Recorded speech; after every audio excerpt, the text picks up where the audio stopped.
Bonjour à toutes et à tous.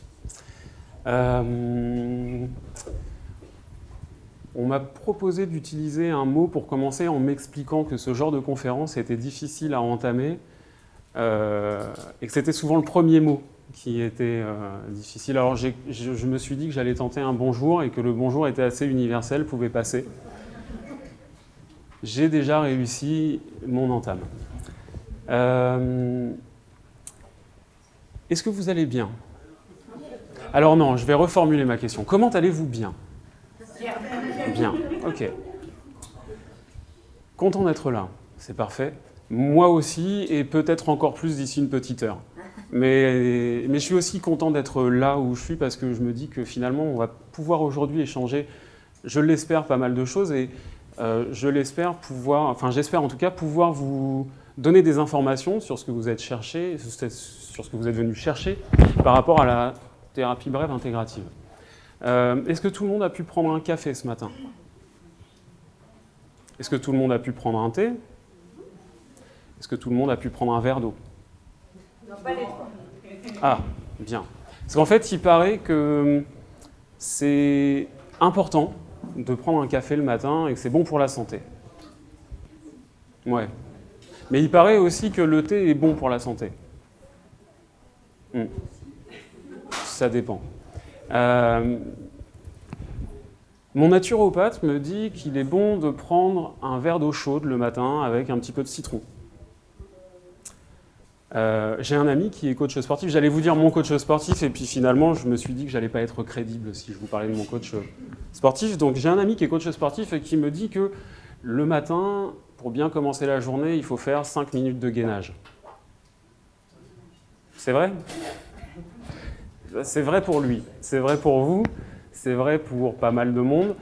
Je ne suis pas certain que ce soit vrai pour moi, mais j'imagine que, étant donné qu'on va parler de thérapie intégrative, on va parler de ce qui est intégratif, on va parler de ce qui est différent.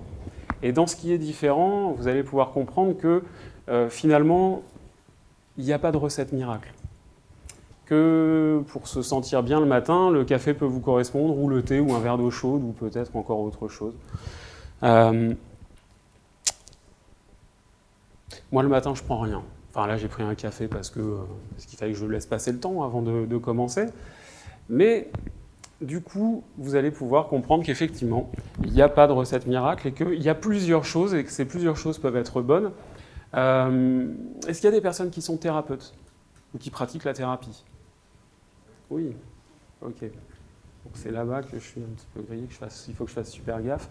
Vous êtes thérapeute? D'accord. Est-ce qu'il y a des personnes qui ont leur permis de conduire? Oui. D'accord. Est-ce qu'il y a des personnes qui sont leur permis de conduire? Celle-ci, elle est bizarre quand même comme question. D'ailleurs, comment vous savez que vous êtes thérapeute? Je pose la question vite fait par rapport aux personnes qui sont au fond. Vous avez une idée de la raison pour laquelle vous êtes thérapeute? Pardon? Ce n'est pas une identité, c'est ça.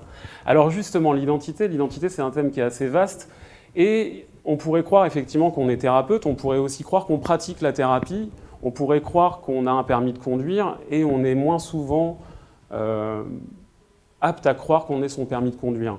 Alors, être thérapeute, c'est peut-être avoir obtenu une certification, peut-être avoir fait des études, peut-être avoir fait des formations. Vous avez fait une formation pour apprendre à conduire et vous n'êtes pas votre permis de conduire. Donc l'identité, c'est quelque chose qui est assez vaste et qui, en fonction du paradigme qu'on va utiliser, va être différent. La psychanalyse, en psychanalyse, on parle de, pour les personnes qui connaissent un petit peu la psychanalyse, on parle du ça, du moi et du surmoi. C'est-à-dire qu'on aurait en soi plusieurs entités. Peut-être que c'est vrai, peut-être que ça l'est moins. Freud aimait le penser et beaucoup de personnes aiment le penser. En analyse transactionnelle, on parle de moi adulte, de moi parent, de moi enfant. Donc on peut avoir différentes parties de soi qui seraient différentes et qui auraient des intentions différentes pour nous, qui nous permettraient d'agir en fonction d'un contexte différemment. Est-ce qu'on est un moi adulte? Est-ce qu'on est un moi enfant? Est-ce qu'on est morcelé? Est-ce qu'on est un ça? Est-ce qu'on est un surmoi? En PNL, on parle même parfois, alors je parle sous couvert de M. Costier, ou pas d'ailleurs. En PNL, on parle de gens qui sont visuels. Alors on parle de métaprogrammes, et on parle de personnes visuelles, on parle de personnes auditives, on parle de personnes olfactives. Il y a même des gens un petit peu, il y a même une autre espèce qui se ferait appeler digitale. Bon, est-ce qu'on est visuel? Est-ce qu'on est digital? Est-ce qu'on est kiné? Est-ce qu'on utilise des capacités à un moment donné, dans un contexte donné?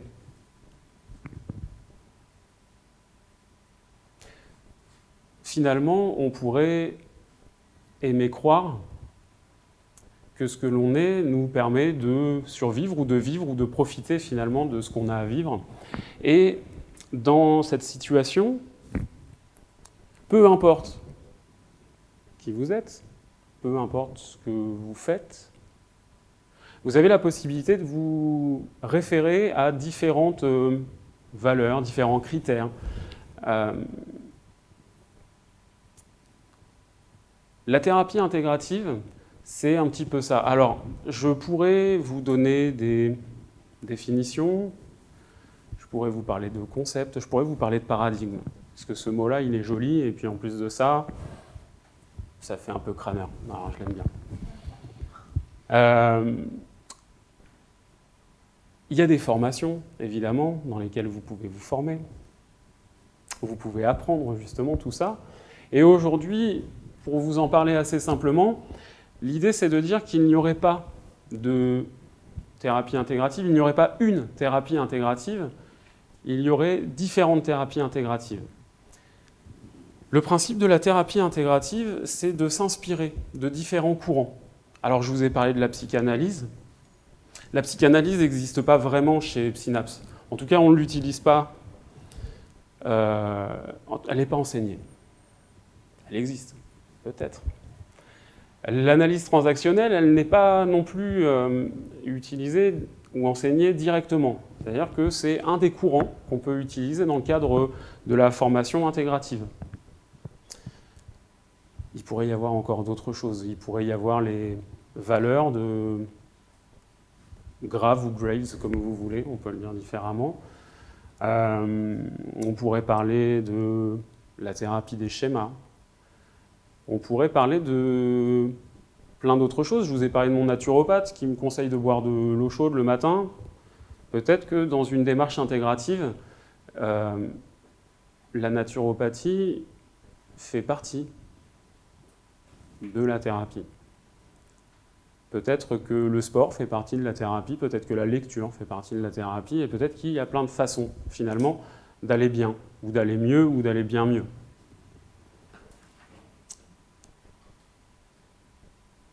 Alors, j'avais une petite définition quand même, que je n'ai pas vraiment appris par cœur, ça craint. C'est que la thérapie intégrative, c'est une thérapie qui s'inspire de multiples courants et qui s'appuie sur une articulation de différents outils et de champs théoriques. Avec ça, vous vous dites, qu'est-ce que je suis venu faire ici? De quoi il va nous parler? Il nous a parlé d'eau chaude, de thé, de café. Il nous a parlé de psychanalyse, de ça, de moi, de surmoi, d'analyse transactionnelle. Il y a plein d'autres choses. Je vous ai parlé effectivement de la PNL où on pouvait croire qu'on était visuel ou olfactif ou kiné, je ne sais quoi encore. Et on a l'énéagramme. J'avais oublié l'énéagramme. Alors en plus de ça, je crois qu'aujourd'hui, vous allez pouvoir avoir la chance de rencontrer... Il est là? Oui, Monsieur Vidal, qui là pour le coup est une référence au niveau de l'énéagramme. Il va vous parler de bases. Alors il y a 9 bases. Je n'ai pas ces connaissances, alors je ne m'aventurerai pas sur ce domaine-là, et je vous laisse aller le rencontrer pour justement peut-être avoir un petit peu plus d'informations. On parle de typologie. C'est des typologies qui peuvent être utiles. C'est des typologies que vous pouvez utiliser pour les personnes qui sont en cabinet ou qui souhaitent s'installer peut-être un jour en cabinet. C'est des outils. La thérapie intégrative, c'est ça. c'est une boîte à outils. Dans cette boîte à outils, vous pouvez y mettre de la PNL, vous pouvez y mettre de l'hypnose, vous pouvez y mettre de l'analyse transactionnelle, vous pouvez y mettre la thérapie des schémas, et vous pouvez y mettre encore peut-être plein de choses, plein d'autres choses. Ces choses, vous allez pouvoir les utiliser en fonction des personnes que vous allez rencontrer. Il y a des personnes qui vont aimer la PNL et qui vont vous dire « Moi, j'ai entendu parler de PNL et je veux faire de la PNL ». D'autres personnes qui vont venir vous voir et qui vont, en plus de ça, avoir vu à la télé peut-être Monsieur Mesmer et qui vont se dire l'hypnose c'est fantastique, on peut arrêter de fumer en faisant ça. Waouh, ça a l'air d'être fantastique en effet. Et puis peut-être que cette personne aura besoin d'autre chose. Peut-être qu'elle aura besoin d'être accompagnée, peut-être que vous aurez besoin de l'écouter et qu'en l'écoutant, vous aurez la possibilité de rentrer dans sa carte du monde. Et dans sa carte du monde, vous y trouverez de quoi l'accompagner. Alors peut-être que la PNL sera un outil pertinent, peut-être que l'hypnose sera un outil pertinent, peut-être même, on ne sait jamais, tout arrive, que la psychanalyse sera un outil pertinent. Bon, vous voyez que ça manque un petit peu de congruence, mais on ne sait jamais. Il y a des personnes qui ont besoin de savoir pourquoi ça ne va pas pour aller mieux. Et il y a des personnes qui ont juste besoin de savoir comment aller mieux pour aller mieux. Alors quand on est sur les thérapies brèves, on est orienté solution, et quand on est orienté solution, on s'intéresse plus effectivement à la solution, comment faire pour aller mieux, ou pour aller bien, et peut-être que le pourquoi ne nous intéresse pas. Alors j'aime bien cette histoire, mais peut-être que vous la connaissez déjà, elle est assez simple finalement, et elle peut aller assez vite. Vous avez un caillou dans votre chaussure, ce caillou vous fait mal, et vous avez du mal à avancer avec ce caillou. Vous pouvez choisir d'aller consulter un psychanalyste qui va peut-être vous aider à comprendre pourquoi vous avez un caillou dans votre chaussure, comment ce caillou est arrivé dans votre chaussure, à quel âge ce caillou est arrivé dans votre chaussure. Et peut-être que vous allez aller toutes les semaines le voir, et toutes les semaines vous allez en parler. Alors il va vous écouter avec beaucoup de bienveillance, et vous allez développer des théories autour de la raison pour laquelle se trouve ce caillou dans votre chaussure. Il est même possible que parce que vous n'avez pas encore traité votre DIP, ce caillou se soit installé quand vous aviez 5-6 ans dans votre chaussure, et depuis vous marchez en boitant et vous avez mal. Et vous pouvez faire le choix de retirer votre chaussure, de retirer ce caillou, de remettre votre chaussure et de marcher. Et de vous rendre compte que peu importe la raison pour laquelle ce caillou est arrivé dans votre chaussure, le principal était simplement de retirer ce caillou pour pouvoir marcher. Et ça fait quand même du bien de pouvoir marcher sans avoir un caillou dans la chaussure. Alors, quand on est sur des thérapies brèves, on est sur des thérapies qui durent quelques séances. Ces quelques séances, ça peut aller de 1 à 15 séances, un petit peu plus, un petit peu, voire beaucoup moins. Vous avez la possibilité d'aller mieux rapidement et sans savoir pourquoi vous n'alliez pas bien. Alors il y a des personnes qui vont avoir besoin de savoir pourquoi. Peut-être que vous êtes le thérapeute ou le futur thérapeute qui pourra aider cette personne à savoir pourquoi. Et si cette personne a besoin de savoir pourquoi, soit vous pouvez l'aider, soit elle a besoin de quelqu'un d'autre qui sait faire, qui sait interroger les pourquoi. Ou alors, vous pouvez simplement vous poser la question de comment. Comment faire pour aller mieux? Et là, vous allez aller chercher dans votre boîte à outils des outils tels que l'hypnose, la PNL, peut-être l'énéagramme. Je vous parle d'hypnose, il y a de l'hypnose ericksonienne, il y a d'autres hypnoses dont on va parler aujourd'hui, pas moi, mais mes collègues qui se trouvent un petit peu répartis sur Synapse. Vous avez donc cette possibilité-là d'ouvrir votre boîte à outils et de voir ce qui va correspondre le mieux à la personne que vous allez rencontrer, que vous allez avoir en face de vous.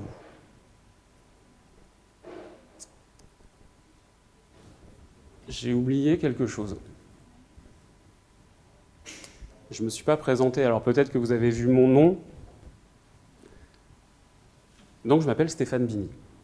Et je ne suis pas thérapeute. Je pratique la thérapie. Il fallait que je fasse gaffe, je ne pouvais pas me planter avec ce que je venais de vous dire avant. Je cherche encore, hein, je ne sais pas vraiment qui je suis. Alors si, j'ai une identité, et avec cette identité, en tout cas, un état civil qui me permet de vous dire qu'effectivement, je suis Stéphane Bini. Par contre, en ce qui concerne les autres choses, les neurosciences nous enseignent, alors c'est intéressant d'aller voir aussi du côté des neurosciences, que votre cerveau, le mien, notre cerveau, est en perpétuelle évolution, mouvement. On parle de la plasticité du cerveau, et la plasticité du cerveau fait que la moindre pensée qui traverse votre esprit génère des connexions dans votre cerveau, et que la structure même de votre cerveau change instantanément. Il est possible que vous soyez différent ou différente en sortant d'ici. Déjà, vous m'avez rencontré, donc vous êtes différent. Je vous ai rencontré, donc maintenant je pourrais probablement reconnaître vos visages quand on sortira à la pause ou quand je vous croiserai dans la rue. Alors, peut-être pas tous, hein, j'essaie de mémoriser. En tout cas, à partir du moment où j'ai eu une pensée, mon cerveau s'est modifié. Alors ça veut dire que en permanence, je change et je ne suis déjà plus le même. C'est un peu flippant vu comme ça. Alors on aime se rassurer et se dire que finalement, on est timide ou on est plutôt quelqu'un d'à l'aise en public. Je ne sais pas ce que c'est qu'être à l'aise en public. J'imagine qu'il faut savoir faire certaines choses. Alors je m'organise pour faire ces choses. Qui je suis ? Ça bouge. Alors pourquoi est-ce que je vous parlais de qui je suis ? Effectivement, Stéphane Bini, c'est certain. Thérapeute, probablement, pas aujourd'hui, mais peut-être demain. Non, demain, je serai ici aussi. Non, probablement pas demain non plus. Lundi, très certainement. En vous parlant de thérapie intégrative, je me suis dit que finalement, j'allais pouvoir vous parler de démarche intégrative. Une démarche intégrative, pour moi, c'est un parcours. Ça peut être un parcours thérapeutique avec les personnes que vous allez rencontrer, et ça peut aussi être une histoire de vie. Alors je ne vais pas partir du tout début parce que je pense que vous allez vous ennuyer, puis je ne suis pas certain que vous ayez envie de savoir où j'étais à l'école primaire. Je vais commencer à partir de l'après-bac. J'ai fait une formation d'éducateur de jeunes enfants. Éducateur de jeunes enfants, on s'occupe des tout-petits, en crèche, en jardin d'enfants, 0 à 6 ans. Ça m'a beaucoup plu, j'ai pu toucher à des concepts pédagogiques, à des concepts psychologiques, et je trouvais ça vraiment passionnant.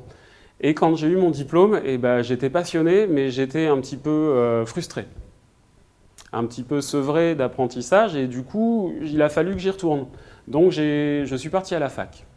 Et j'ai entamé une licence de sciences de l'éducation, puis une maîtrise, puis un master. Et là, j'ai eu la chance de pouvoir être formé à la clinique d'orientation psychanalytique. Alors, c'est super parce que quand on dit ça aux gens, ils se disent « Waouh, clinique d'orientation psychanalytique, c'est à peu près là, quoi ». Ça ne veut pas dire grand-chose. Ça veut dire que c'est en lien avec, effectivement, des outils psychanalytiques. C'était une chance parce que je me suis rendu compte que c'était intéressant et que tout en étant intéressant, c'était limité. Lors de mon parcours universitaire, j'ai pu faire un petit peu de psychocognitive. Wow, c'est super intéressant. C'est pas du tout de la psychanalyse, mais c'est super intéressant. Puis j'ai pu faire aussi des neurosciences. C'est super intéressant, mais c'est pas de la psychanalyse non plus. Alors j'ai continué, et puis j'ai été intéressé par la théorie socio-cognitive d'Albert Bandura. Waouh, ça aussi ça fait super, mais qu'est-ce que c'est ? Je vous laisserai aller le lien. Ça vous intéresse. En tout cas, tout ça me semblait très intéressant, mais quand le moment est venu de faire mon mémoire, et que j'ai voulu intégrer tout ça, parce qu'on parle bien d'intégratif, alors je ne savais pas ce que ça voulait dire à l'époque. Quand j'ai voulu intégrer tout ça, on m'a dit « non, c'est pas possible, ici tu fais de la clinique d'orientation psychanalytique ». Alors, la clinique d'orientation psychanalytique, oui, mais il y a d'autres choses qui marchent. Alors pourquoi est-ce qu'on ne pourrait pas tout associer? Pourquoi on ne pourrait pas construire quelque chose qui nous permette de faire quelque chose qui marche, en fait? Parce que si à un moment quelque chose ne fonctionne pas, pourquoi s'enfermer dans ce quelque chose alors qu'il y a d'autres choses qui pourraient être complémentaires et qui pourraient fonctionner? C'est là que j'ai découvert les thérapies brèves, c'est là que j'ai découvert la systémie. Alors, quand on parle de thérapie brève intégrative, ici, en tout cas par rapport à ce qu'on peut enseigner chez Psynaps dans le registre de la thérapie brève intégrative et thérapie brève familiale, on a une base qui est commune, qui est la base systémique. Alors, si ça vous intéresse, j'en parlerai ce soir, entre 17 et 18 heures. Je ne vous raconterai pas les mêmes choses, hein. C'est pour ça que j'en garde un petit peu quand même, histoire de ne pas me répéter, ou pas trop.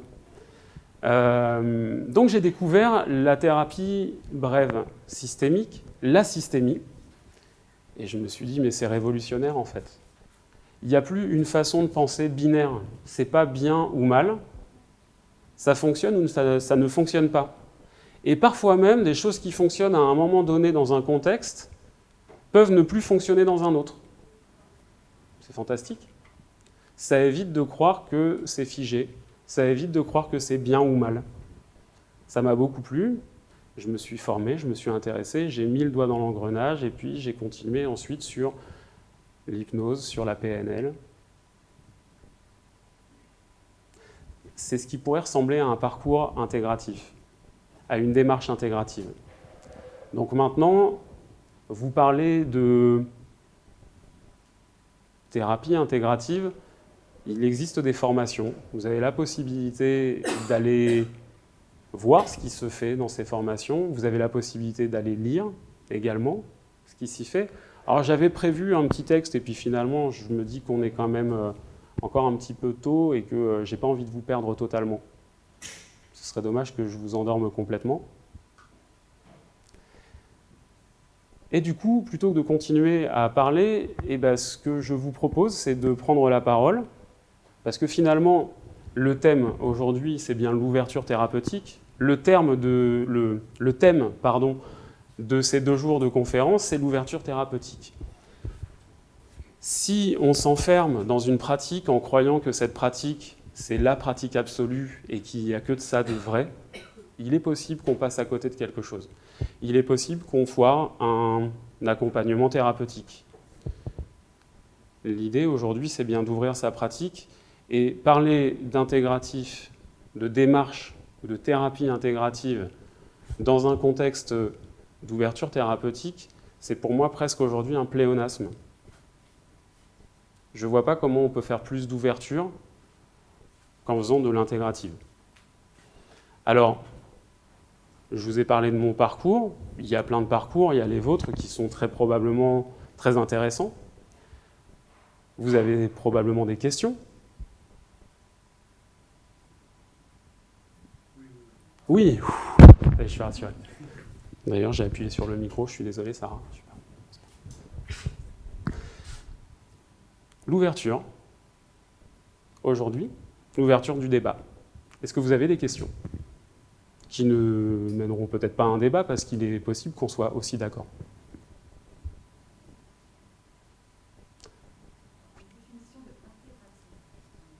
Alors, intégratif, c'est comme je vous ai dit tout à l'heure. Alors, il y a plusieurs façons.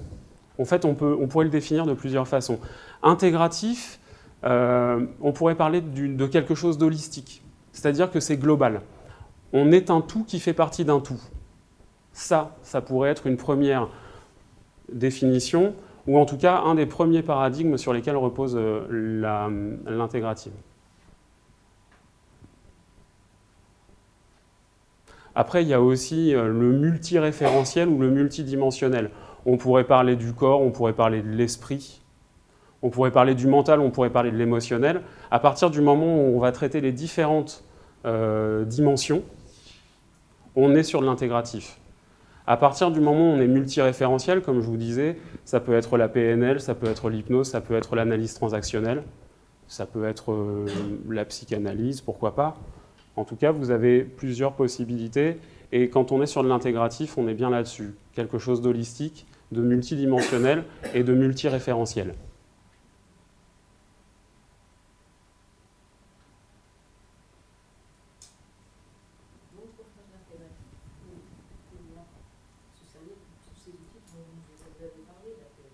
Exactement.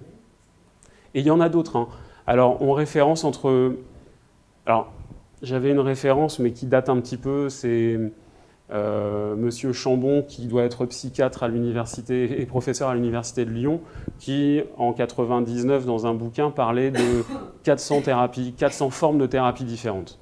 Alors, vous voyez que là, je vous ai parlé de 4-5 thérapies. Il y en a beaucoup d'autres. Et aujourd'hui, on irait même jusqu'à dire qu'il y en a 800. Ça veut dire que peut-être qu'en 10 ans, soit ils n'avaient pas tout vu, soit en 15 ans plutôt, parce que 99, 16 ans même, ça a doublé. Donc, on a du boulot.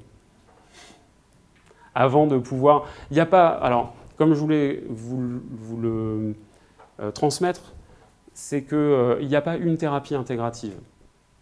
Il y a de la thérapie intégrative plus globalement, et finalement, vous pouvez mettre tous les outils que vous voulez dans votre boîte à outils. À partir du moment où vous les utilisez en vous adaptant aux personnes que vous rencontrez, ça peut fonctionner. Si, par contre, vous décidez que tel outil est une vérité absolue et que vous voulez absolument faire rentrer la personne que vous recevez dans ce cadre-là, peut-être que vous allez réussir à la faire rentrer dans le cadre. Mais il est probable que vous ne l'aidiez pas dans son parcours thérapeutique. Justement, pour revenir sur ce qui vient d'être dit, est-il possible de faire une thérapie brève intégrative dès le départ à la lecture de la plaquette et à votre écoute? Il me semble que non, si j'ai bien compris. C'est-à-dire qu'en fait, il faut auparavant avoir quand même fait un cursus, soit psy, soit parapsy, soit PNL, soit sophrologie. Et après, utiliser la thérapie brève intégrative comme outil supplémentaire pour justement intégrer une base de connaissances. Est-il possible dans le cursus de Psynas de commencer d'emblée par une formation thérapie brève intégrative? Alors, je vous dirais oui et non, et je vous dirais surtout oui si vous le souhaitez.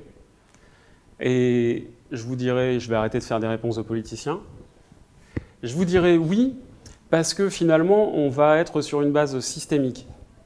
Et la base systémique, c'est peut-être ce qui vous ouvre le plus. Comme je vous le disais tout à l'heure, on n'est pas sur un mode binaire. C'est pas bien ou mal. Potentiellement, ça fonctionne. Donc à partir du moment où on peut intégrer les présupposés de la systémie, on peut s'ouvrir à beaucoup d'autres choses. Donc moi, j'aurais tendance à penser que vous pouvez avoir eu un parcours universitaire, vous pouvez avoir fait... et j'en rencontre en fait des personnes qui ont fait, un master de psycho, et c'est plutôt bluffant parce que, en fait, elles ont, comme je vous le disais tout à l'heure, été enfermées dans un carcan théorique. On leur dit, c'est la psychoclinique, c'est la psychocognitive. Il n'y a que ça. Et la vérité, elle est là. Et quand on veut décloisonner, qu'on veut ouvrir un petit peu de porte et qu'on veut aller voir ce qui se passe dans les départements voisins de l'université, on dit « Ah non, c'est pas possible ». Parce qu'on est affilié à cette personne et que du coup, on doit la citer dans son mémoire pour pouvoir vendre ses bouquins. Alors, il y a des personnes qui sont, comment dire, tout à fait intéressantes, et bien évidemment, je vais pas flinguer l'université, j'en viens et j'ai appris des belles choses là-bas. Et j'ai appris plein d'autres choses ailleurs. Et peut-être plus de choses ailleurs. Donc vous pourriez apprendre des choses chez Psynaps sans forcément avoir un parcours universitaire. Et peut-être que ça vous ouvrirait davantage que des personnes qui ont été enfermées et modelées d'une certaine façon pendant des années d'études. En fait, c'est un formatage. La systémie vous permet de vous déformater. Il n'y a plus du bien ou du mal, il y a du ça fonctionne ou ça ne fonctionne pas. Ça fonctionne, tant mieux, continuez, ça ne fonctionne pas, faites autre chose. Ça répond à votre question? Oui, en partie. Et pour celles et ceux qui n'ont aucun parcours universitaire, au contraire, d'après ce que vous venez de dire, on peut recommencer. Mais alors, en revanche, il me semble que peut-être ça ne suffit pas. Il faut élargir son champ d'action en ayant en tout cas parallèlement une formation soit PNL, soit sophro, soit hypnose. Complètement. Voilà. Parce qu'il n'y a pas de cursus seulement de thérapie brève intégrative, ça n'existe pas pour le moment. Alors, le cursus existe. Le cursus existe, par contre, il est loin d'être exhaustif. Parce qu'on ne peut pas, sur une formation de... C'est des modules de 4 jours, donc c'est 2 modules de 4 jours.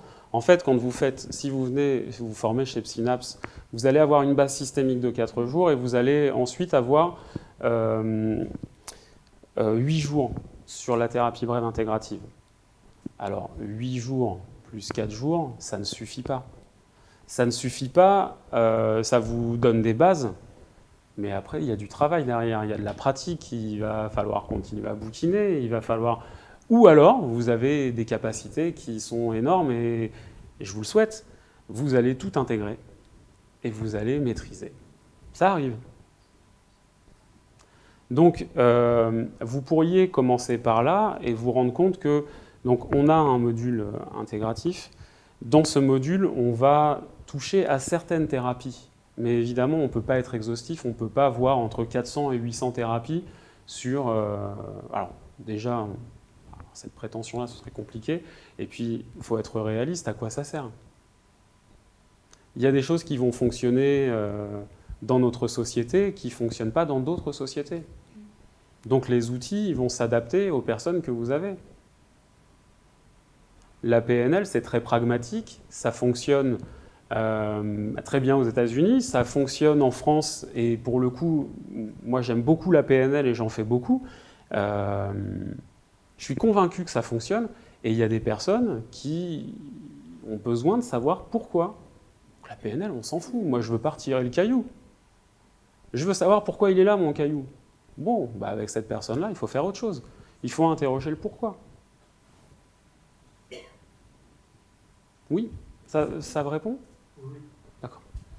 Ou sinon, on en reparle après. Donc, quel conseil éventuellement vous pouvez nous donner? Supposons qu'on est formé en PNL. Oui. Donc, on veut élargir le champ de travail. Mhm. Justement, pour les personnes qui veulent savoir pourquoi le caillou est dans le lit. Donc, pour cibler mieux la personne. Alors. Vous commencez de quel type? Est-ce que c'est analyse transactionnelle? Est-ce que c'est énéagramme? Alors, vous avez des typologies. Alors, effectivement, l'énéagramme en est une. Et l'énéagramme va vous donner des billes sur comment la personne a structuré sa pensée. Vous avez la thérapie des schémas de Jeffrey Young.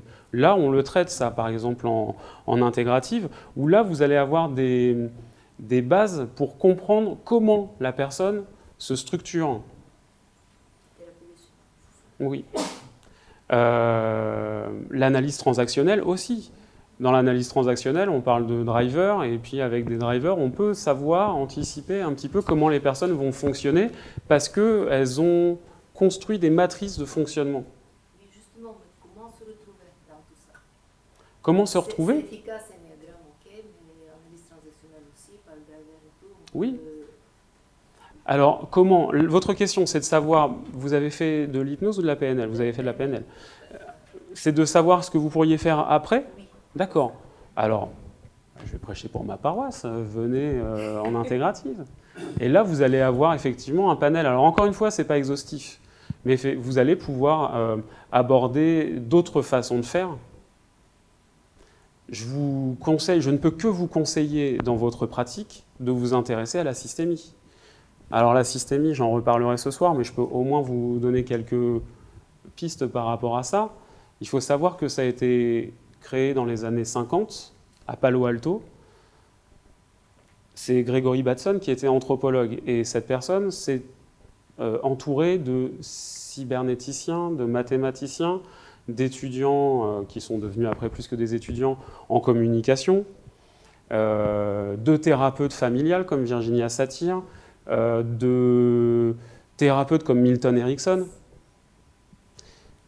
Quand on s'intéresse à la systémie, on voit déjà toute l'ouverture et toute la base intégrative, justement, parce qu'il ne s'agissait pas de se dire on est tous d'accord et on va construire quelque chose Alors, c'est même pas on est tous d'accord et on va construire, c'est je suis d'accord avec moi-même et je vais avoir mes disciples qui vont être d'accord avec moi et on va aller prêcher la bonne parole. Ça se passe un petit peu comme ça dans certains,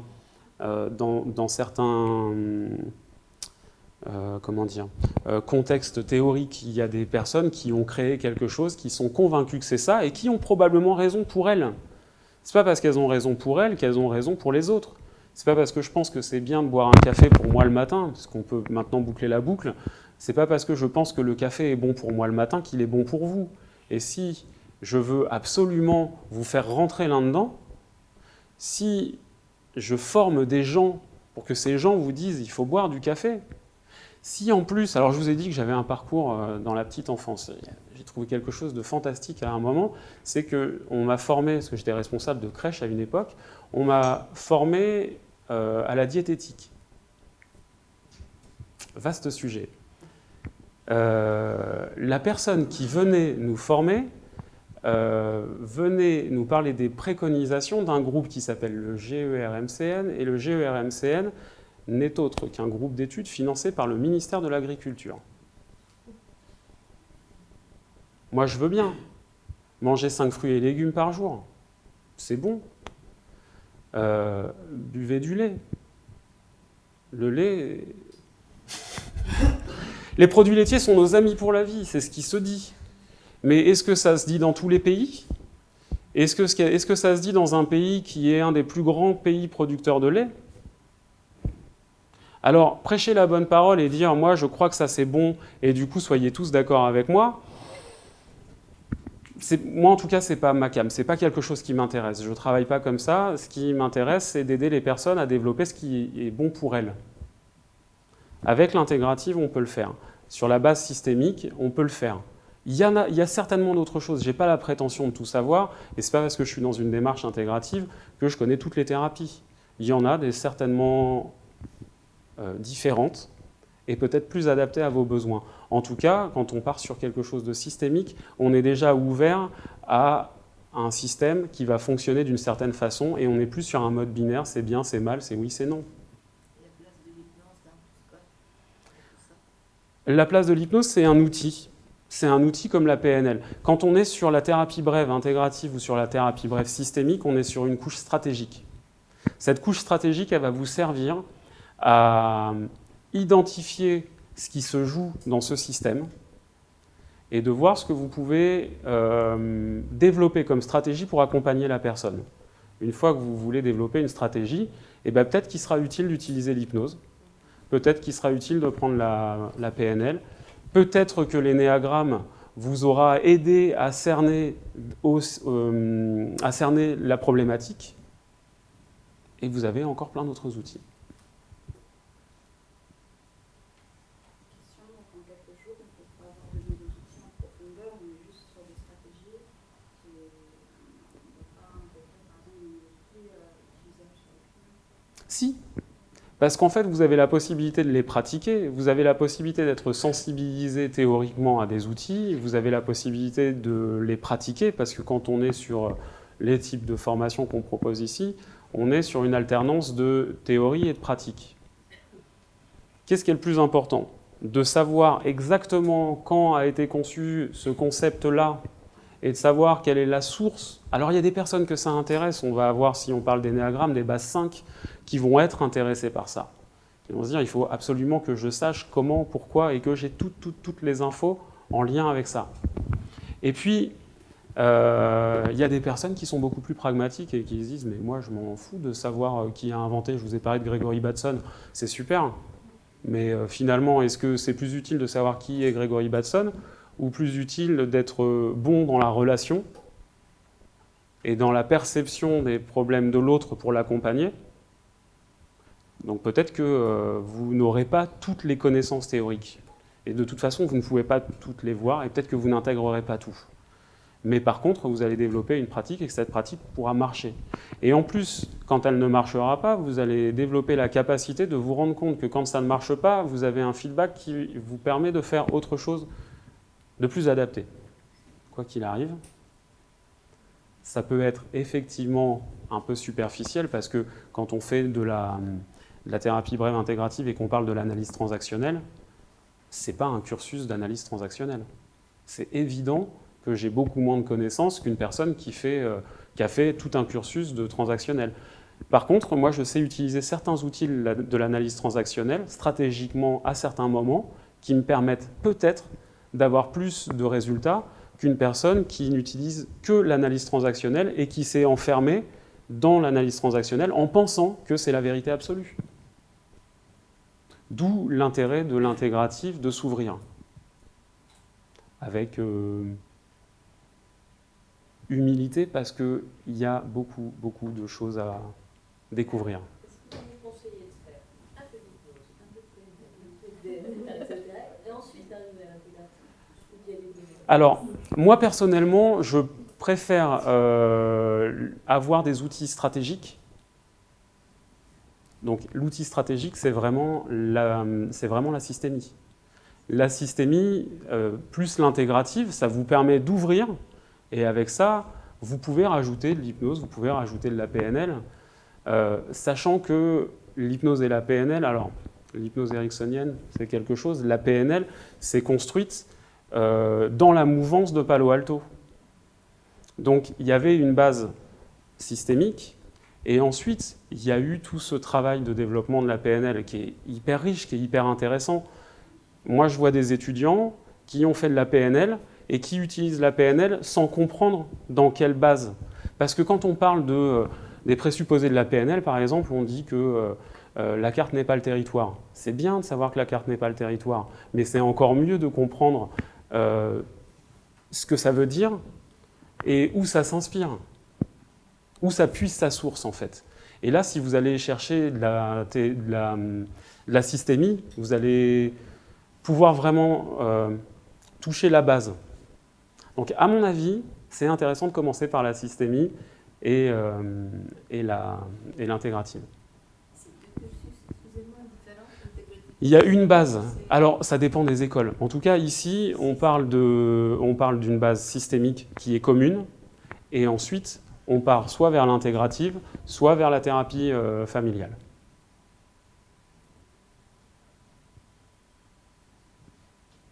Donc après, la PNL, c'est un excellent outil, n'est-ce pas?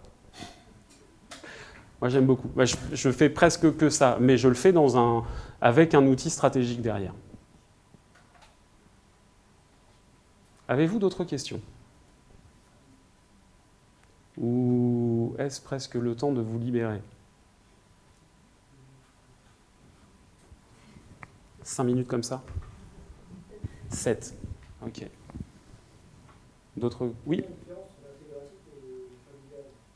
Alors, la familiale, on va être exclusivement centré sur le système familial, avec donc le couple, le couple, la famille, les enfants, et on va vraiment s'intéresser à la constellation familiale. Donc on va aller voir comment fonctionne un couple, on va voir comment fonctionne une famille. On peut on peut faire du transgénérationnel aussi. Alors là, on va toucher un petit peu à du pourquoi, parce qu'on voit qu'il y a des schémas qui sont répétitifs. Et qu'on peut peut-être là retirer le caillou, ça reviendrait à briser un schéma. Donc là, on est sur de la familiale. L'intégratif, on n'est pas obligé de s'intéresser à la famille de l'individu pour traiter le problème de l'individu. Mais par contre, de cet individu, on peut s'intéresser, comme je vous le disais tout à l'heure, sur une approche holistique, on peut s'intéresser à son corps, à son esprit, et peut-être qu'une personne qui ne va pas bien dans son corps aura intérêt à aller consulter un naturopathe, un ostéo, et que le travail pourra se faire en combinaison, on pourra combiner différentes approches.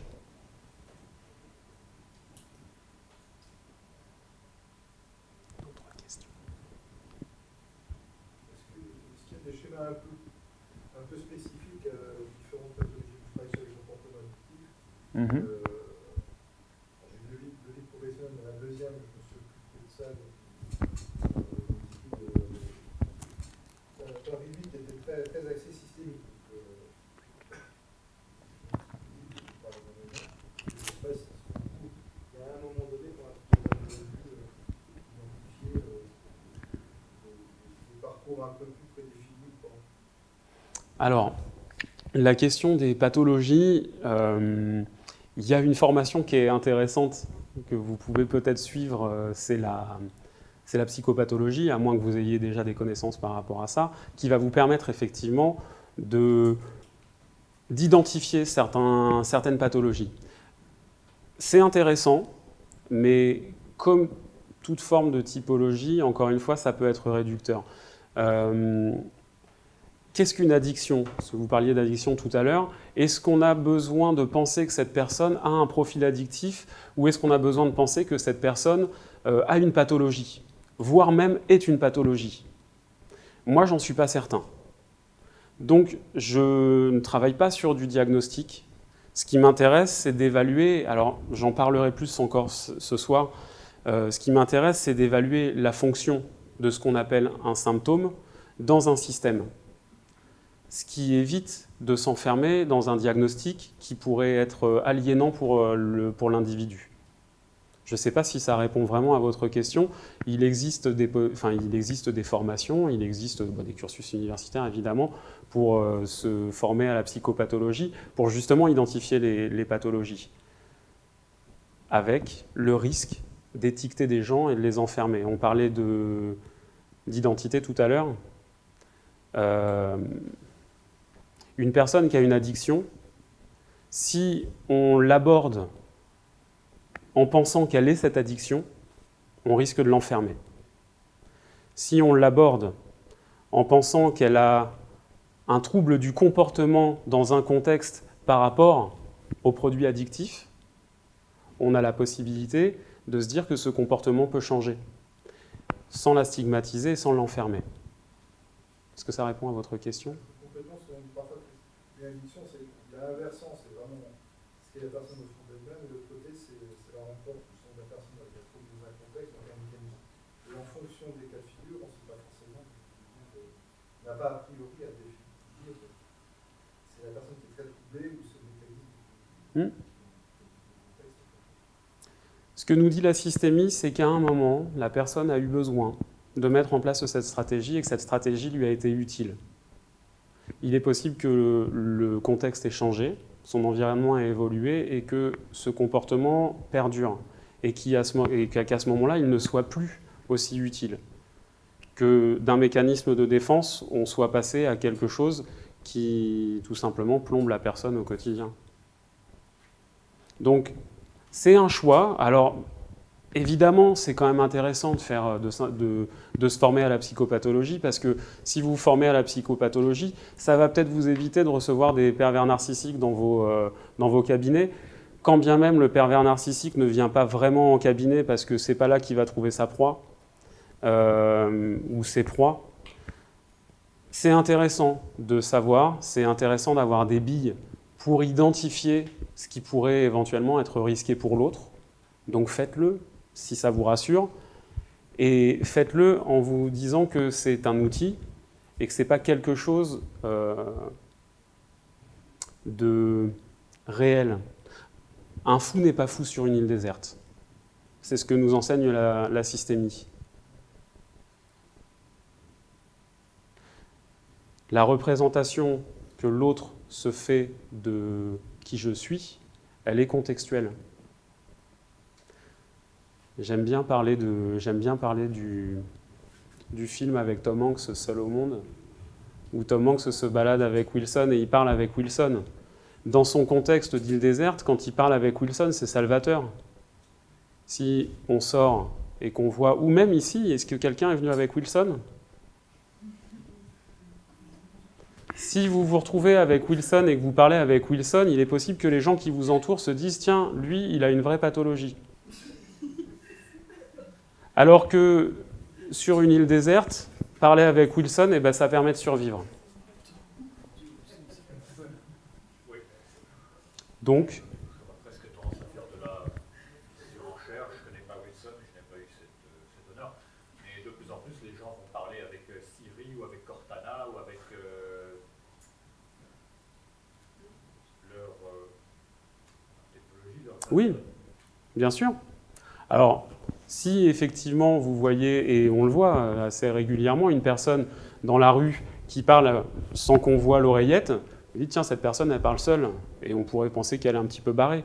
Et finalement, si vous avez tous les éléments, vous vous rendez compte que non, elle n'est pas barrée, en fait, elle est en train de parler, alors peut-être avec Siri, ou peut-être avec quelqu'un qui se trouve à l'autre bout de la ligne. Mais vous voyez bien que, en fonction de l'endroit où on se trouve, en fonction de la société, en fonction de la culture et des croyances, tout le monde n'est pas fou au même niveau. Donc, méfiez-vous juste des étiquettes, parce que c'est intéressant d'avoir des outils pour diagnostiquer, sauf que le diagnostic peut enfermer. Je vous aurais proposé peut-être encore un temps de questions, et a priori, il doit être l'heure. Merci pour votre attention.